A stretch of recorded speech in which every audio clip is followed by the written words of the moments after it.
Yo, j'avais fait une vidéo où j'avais critiqué la représentation de l'Afrique dans Jujutsu Kaisen, que j'avais trouvé trop court. On a uniquement deux petites cases dans deux chapitres.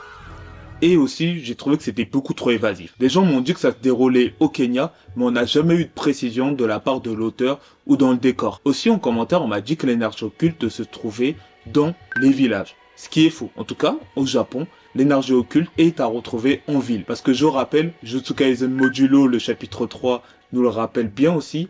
L'énergie occulte, c'est dans les grandes villes parce que c'est le mauvais ressentiment des gens. Donc c'est là où il y a le plus de monde qui devra avoir le plus d'énergie occulte. Parce que les gens ont plus de négativité, surtout en ville.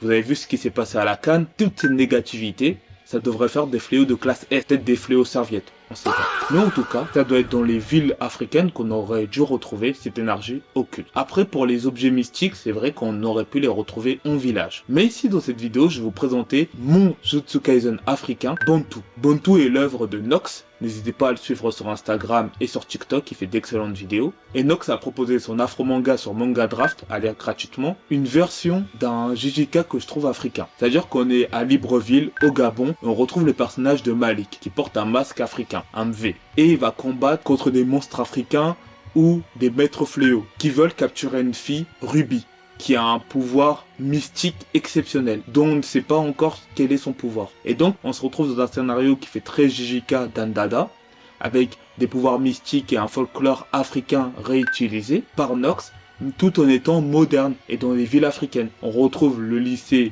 de Libreville, au Gabon, on retrouve les villes, la technologie moderne, comme les téléphones et autres, et je trouve personnellement que c'est une très belle représentation de l'Afrique. À la fois on a cette Afrique mystique, ancienne, et cette Afrique moderne.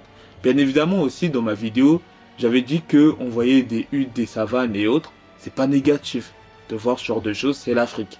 Par exemple, Kirikou est une très belle représentation de l'Afrique, et on sent l'amour de l'auteur de Kirikou pour l'Afrique. Et on l'a tous ressenti.